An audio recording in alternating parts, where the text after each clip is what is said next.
So the only materials that you're going to need today is your copybook, your reading notebook that we started a couple weeks ago, something to write with, preferably a pencil. I need you to be sitting up straight somewhere on a table. If you don't have a table, use a hard surface, a book or something, so you are ready and focused to go, ready to go. Okay. The last thing that we learned, well, the last thing that we read was that Poppy is making a run for the rock that has a crack in it. The rock that has a crack in it. And she is hoping that Mr. Okax is not watching. But then the story turns to Mr. Okax, and Mr. Okax is watching. And Mr. Okax, as soon as he sees that Poppy is running towards the rock, he flies up into the air, and he is going to go and kill Poppy now. He already killed Ragweed. Now he wants a little bit of Poppy. He wants a little bit of Poppy. Okay? All right, so let's keep reading. I see that, Gabriel, you had a question. What is your question, sir? What page are we on? Great question. I will tell you here in a second. We are going to start reading on page 18. Page 18. That's where we're going to start reading. Page 18. Thank you for asking that question. All other questions, just because right now we are limited on time. Some of us have to go with Mr. Sarmiento. The lambs have to go with Mr. Sarmiento at 10:40. So we are limited on time. So I will hold all questions there at the end, okay? If you have any questions, I will make sure to answer your question there at the end. Okay, so that's what we talked about last Thursday when we read Poppy. Today, I am going to teach you that good readers identify the problems in the story. The last couple of days, we have been describing the characters. We have been describing the setting, visualizing the setting. Today, we're going to focus on the problem. We're going to focus on the problem. The problems in the story are part of the plot. Without a problem, there's really not a story. Kind of like without a character, there's really no story. And same thing, without a setting, there really isn't a story. And that's why we call those three things, we call them the story elements.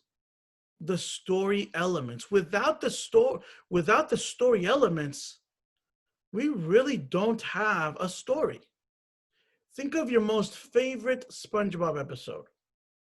Think of your most favorite SpongeBob episode.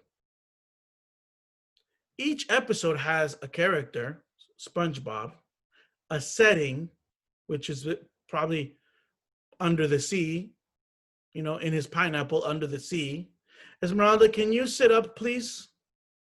Abel, if you can, please sit up. No laying down in bed. Thank you. So each episode has a character: SpongeBob, Patrick, Squidward, Plankton, Mr. Krabs, right? Those are the characters. Each episode has a setting. The Krusty Krab, where SpongeBob works, in the pineapple, under the sea, right? There's characters and settings that have to happen. You have to have them. You have to have those, or else we really don't have a story. And the next thing is, each SpongeBob episode has a problem. They have a problem. Because if they didn't have a problem, then it really wouldn't be a story. Sometimes the problem is that SpongeBob wants to have the best day ever, and Patrick doesn't want to. He doesn't want to play. Or sometimes the problem is that Plankton wants to steal the Krabby Patty recipe. Or sometimes the problem is that Squidward thinks SpongeBob is annoying. But that's every day. Squidward always thinks that SpongeBob is annoying. And that's a problem. Those are problems. Now think of a story. Think of your favorite story. Now imagine it not having a problem. The Three Little Pigs. Okay, we got characters, the Three Little Pigs. And the setting, okay, their houses, one's made out of hay, one's made out of sticks, one's made out of brick. Now the problem, now pretend to erase the problem from that story. Boom, problem's gone. The wolf never even existed. The big bad wolf doesn't even exist. How interesting is that story? Thumbs up or thumbs down? Yeah, a couple of you, 3 of you, 4 of you, 5 of you, 6 of you, 7 of you, 8 of you are saying it would be so boring. Imagine the 3 little pigs without the big bad wolf. The big bad wolf is the problem. He's hungry. He wants to eat the pigs, right? Without the wolf, there is no problem. And without a problem, there is no story. Or if there is a story, it's a really boring one. It's a really boring story. Once upon a time, there were 3 little pigs. The end. See, that's what happens when you don't have a problem. When you don't have a problem in a story, it's so boring. It doesn't work. It's not a story. Each story, if your mom and dad if they watch novelas at home, the novelas, the soap operas that they watch, the shows that they watch, Breaking Bad or Sons of Anarchy or The 100 or any of those shows that they watch, there's always a problem. There's always a problem in those shows. Every story has to have a problem. And that's what I'm going to teach you today. That we need to identify the problem. It was really easy for us to identify the problem in the 3 little pigs, right? Who knows what the problem is of 3 little pigs? What is the problem? Mason?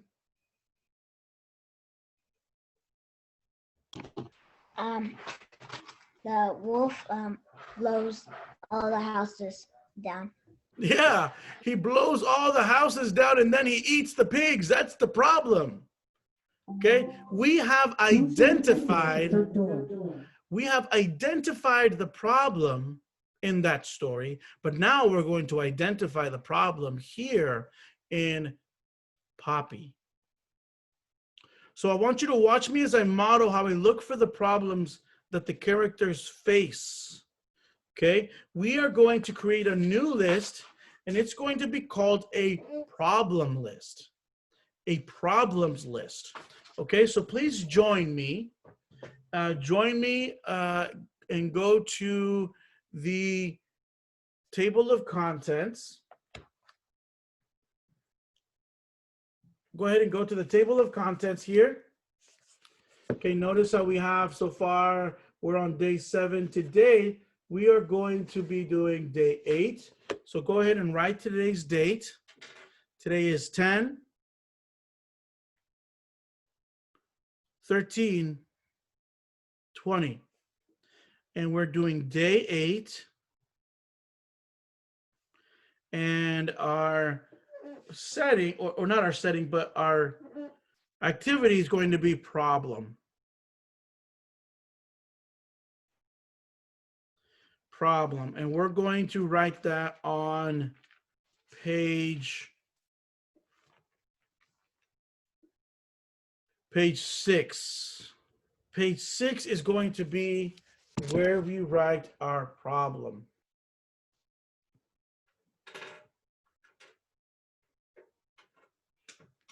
Page 6.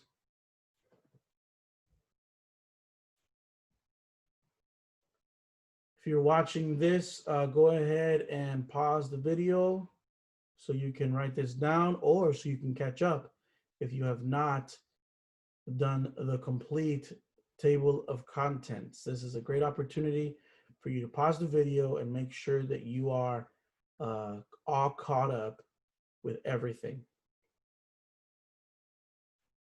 Okay. You should be able to copy everything now. Just pause the video and copy it. Okay, boys and girls, I think that's plenty of time for that. Now go to page 5 page 6, and we are going to label our page. Of course, we're going to write the date. We always do. On one corner, we write the date. On the other corner, we write the page number. Page number. And of course, we're going to write here. We're going to write problems list. Problems list. So we're going to write down all of the problems in this story. All of the problems in this story. Just like that. Problems list. Page 6, the date, and problems list. Problems list.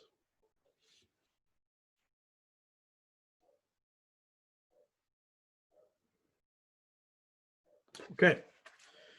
Good. Let's keep going.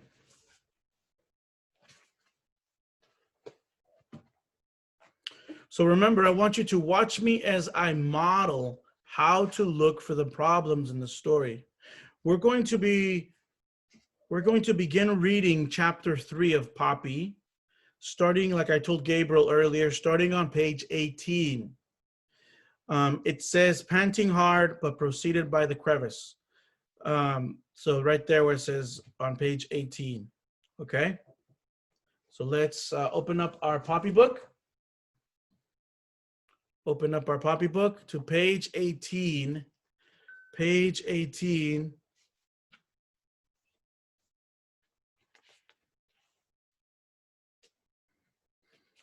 The last thing that we read was on page 18, the very, very top of page 18, up here, the very, very top, it said that Mr. Okax flew into the air. He flew into the air.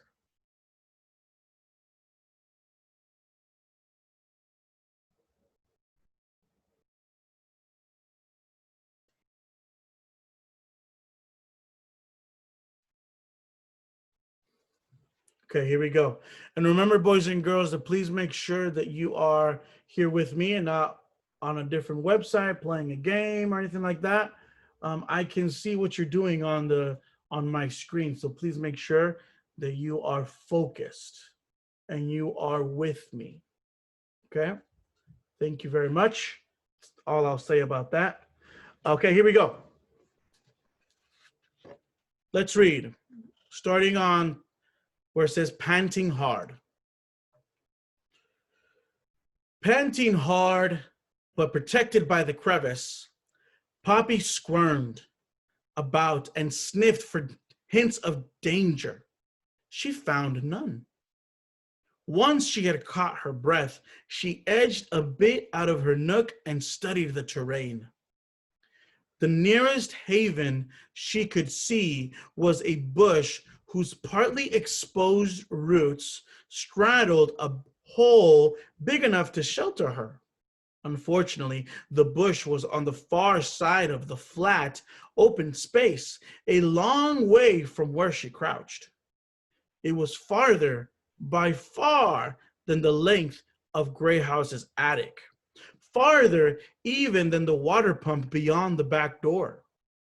Farther, in fact, than the length of Gray House's, farther, in fact, than Poppy had ever run without stopping to rest.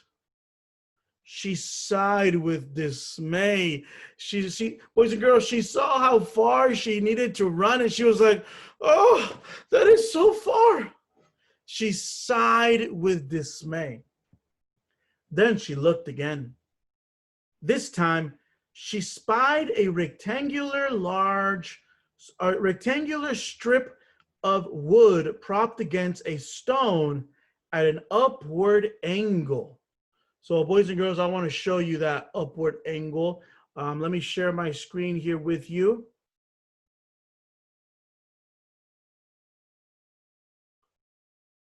So this is what it looked like for Poppy. It looks like, so let me see if I can draw it. So Poppy sees a stone, right? Just like that.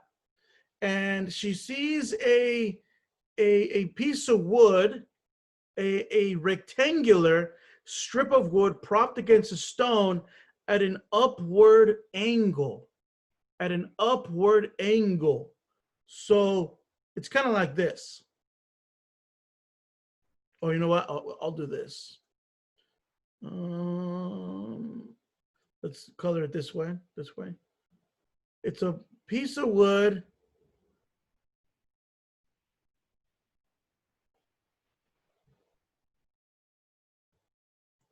that's on a stone, just like that. Okay? It's a piece of wood that's on a stone, just like that, at an upward angle. That means that it's kind of leaning up against the stone. So let's see what happens next.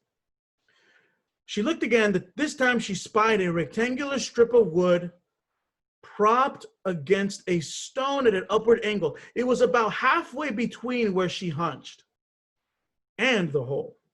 Poppy told herself that if she got tired or if some danger appeared, she would be able to hide briefly beneath the high end. So she would be able, Poppy's plan is to hide. This is Poppy over here. This is her plan. She wants to hide over here. She's saying that if there is danger, she is going to hide underneath this rectangular square, or this rectangular strip of wood. Okay. Boys and girls, please make sure you're standing up straight, not laying down. If I catch you laying down, I'm just going to turn off your camera. Okay, thank you. So let's see what she says. Let's see what happens next. So she's saying she could hide there just in case, because it's where she wants to go. It's really far. But this right here, this rock and this piece of wood is about halfway there. So if she gets tired, she can hide under there. Tense, she examined the eastern sky once more. It had grown lighter. Was it day yet? Would Mr. Okax be asleep now? So when the book said that Poppy wondered if Mr. Okax was asleep, I thought, I see a big problem here. Poppy thinks that Mr. Okax is asleep. Thumbs up or thumbs down? Do you think he's asleep? Yes or no? We know he's not asleep. We know that Mr. Okax is not asleep. He is wide awake. And he's even in the air right now, hunting Poppy. He is waiting for his move, waiting to make a move. So this is a problem. This is a problem. And I think I'm going to add it in the story. I'm going to add it in the story. Add it into our, do you see that? Let me stop sharing my screen so you can see it much bigger. Remember another way that you can see my screen bigger is by pinning my video. So there's a problem. Mr. Okax, I'm going to write this. I'm going to skip a line, and then I'm going to write. Remember, she thinks that he's asleep, but that's not true. The problem is Mr. Okax is hunting Poppy. He is hunting her. Write this down. Mr. Okax is hunting Poppy. Mr. Okax is hunting Poppy.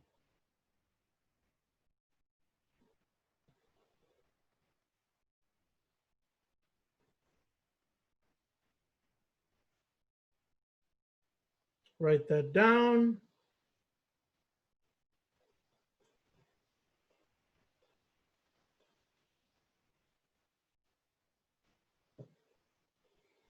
Okay. Mr. Okax is hunting Poppy.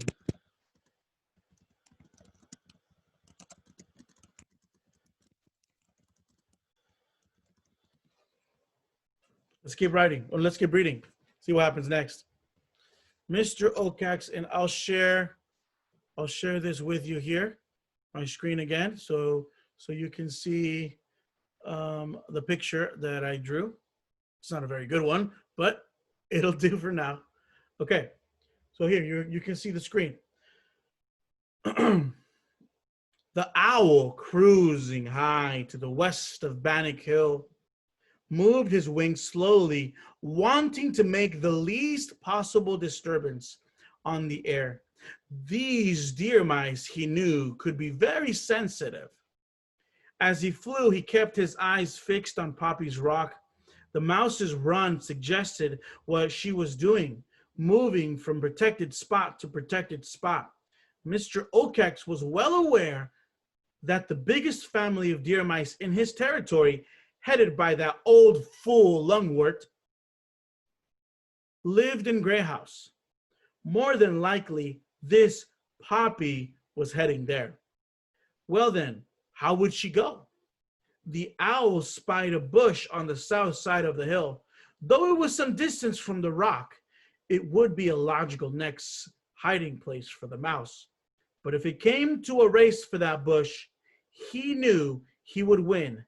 Mr. Okax gave a hiss of satisfaction. He knows, boys and girls, that he has an advantage. He knows that he is faster than Poppy. He knows that he can beat her. When it comes to racing to a spot, when it comes to racing to something, Mr. Okax is way faster than her, way faster than her. So let's write that down. Mr. Okax is way faster than Poppy. Mr. Okax has an advantage because he is way faster than Poppy. Mr. Okax has an advantage. Write that down. Mr. Okax has an advantage because he is way faster than Poppy. Way faster than Poppy. He has an advantage. He is so happy because he has an advantage. An advantage. So I'll give you a couple seconds here to write this down. Couple seconds to write this down. Remember, if you cannot see this, then that means that you, my friends, need to pin your video. Pin your video so you can see this, and it's a full screen on your end. It's a full screen. So go ahead and pin this video, or if you are watching this with me, pause the video so you can write this down.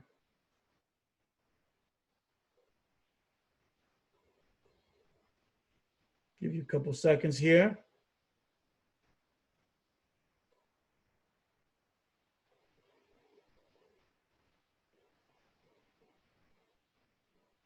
Mr. Okax has an advantage because he is faster. He is way faster than Poppy. So that, boys and girls, is a huge, huge problem.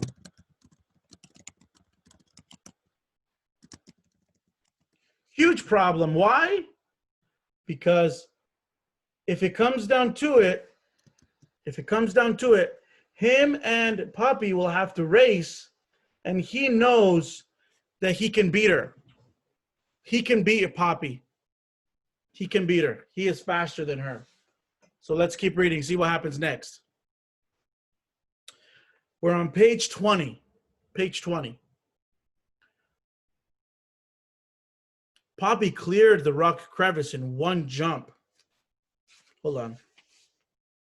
Okay, a hiss of satisfaction. Okay, good. Page 20. Poppy cleared the rock crevice in one jump. Her landing, however, was awkward. It threw up a puff of dust. Swiftly, she scrambled back to her feet, then started to dash across the open area, belly low, tail stiff as a nail, ears folded back. She pumped her legs like pistons. Mr. Okax, circling above, saw the dust caused by the mouse's jump. The next moment, he spotted Poppy. In a flash, he calculated her speed and direction, determining the exact spot where he could catch her. He made 4 quick, strong wind pumps with his wings, which brought him to the proper altitude. Then he dived. Poppy streaked over the ground. Though she felt as though her heart would burst, she was almost halfway to the bush. Soon she would be passing the wood strip. Mr. Okax, who had plummeted to a spot not far above and behind Poppy, threw out his wings, pulled back his head, thrust his claws forward in anticipation of the meal he was about to eat. He clacked his beak. Poppy, hearing the clack, cast a lightning glance over her shoulder. Mr. Okax was right behind her, his fearsome talons set. The shock of seeing the owl so close surged her like a bolt of electricity. With an enormous kick of her rear legs, she shot into the air, tumbling head over heels until she came down belly flat on the far end of the length of wood. So let's share my screen real quick, boys and girls, and let me show you where Poppy is right now. So Poppy was running. This is her little trail. She was running, coming, running, and she landed here. This is where she landed. This is Poppy with her little tail, her big ears. Okay, sorry, that does not look like a mouse. Don't judge my artwork. This is Poppy. So she landed on the end of the piece, on the end of the wood. Okay, let's see what happens. Poppy's leap caught Mr. Okax by surprise. As he dived, Poppy took off. Sensing he would miss her, he adjusted. Up came his claws, down went his left wing, over went his tail. What Mr. Okax achieved, however, was careening his swerve that brought him crashing beyond his target. So here comes Mr. Okax, boys and girls. Mr. Okax, let's put him as black like death himself. So Mr. Okax is coming. Here's the big bird. Again, don't judge me. I know it looks like a butterfly, but stop it. Don't laugh at me. Looks like a huge butterfly. All right, I'm erasing that. That's horrible. Oh, come on. Here, my favorite thing to do is undo. Okay, let's just do let's just go like this. Here's Mr. Okax. He's coming with his sharp talons, and his big wings. His big wings. Oh, here's a little better. I'm liking this a little better. So here's Mr. Okax. He's coming down, but he misses. He misses Poppy. And the book says right here at the bottom, it says he brought him crashing beyond his target. So he wanted to go here. He wanted to go here to catch Poppy, but he missed.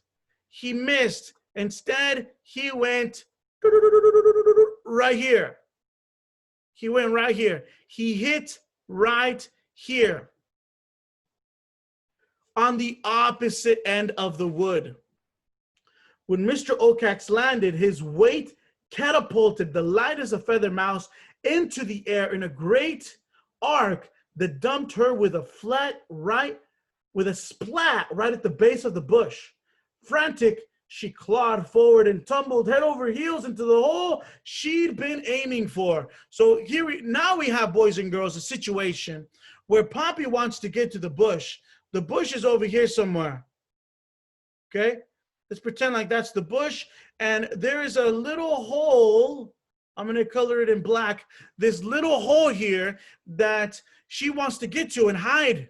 Okay? So now Mr. Okax he hit this part of the wood, and now Poppy, he hit this side of the wood, and now she gets flung all the way over here.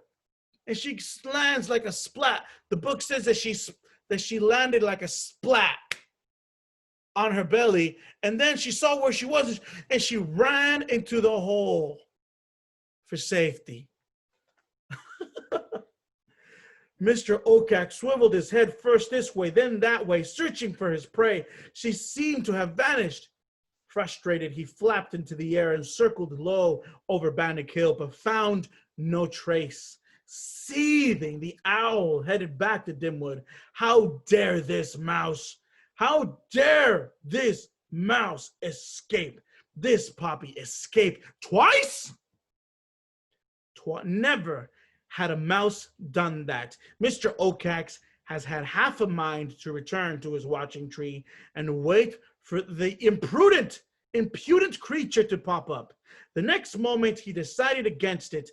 He was tired. Daylight had finally arrived. It was long past his sleeping time. Besides, he did eat something. What did he eat? Ragweed. But as Mr. Okax sailed deep into Dimwood toward his secret lair, he vowed to avenge himself. If mice began to get notions that they can escape him, there would be no end to trouble. There would be no end of trouble. So, boys and girls, the last thing that I want you to read, or that I want us to write down here in our notebook, is that there's a huge problem now. And that huge problem is Mr. Okax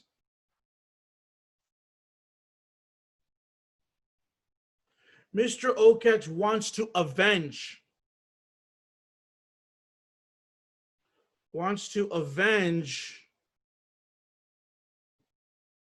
himself.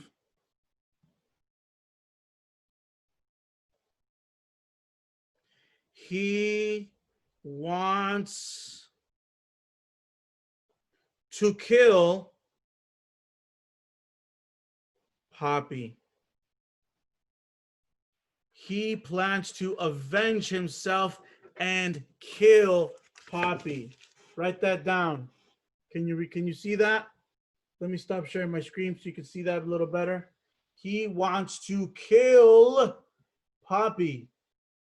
He wants to kill. Mr. Okax wants to avenge himself. He wants to kill Poppy. What does avenge mean? Avenge means that he wants to make sure that he kills her. She cannot get away with this. She cannot get away with this, because if she does, then the other mice are gonna think that Mr. Okax is weak and that they can get away with things, and he does not want that to happen. So he plans to kill Poppy. He plans to avenge Poppy.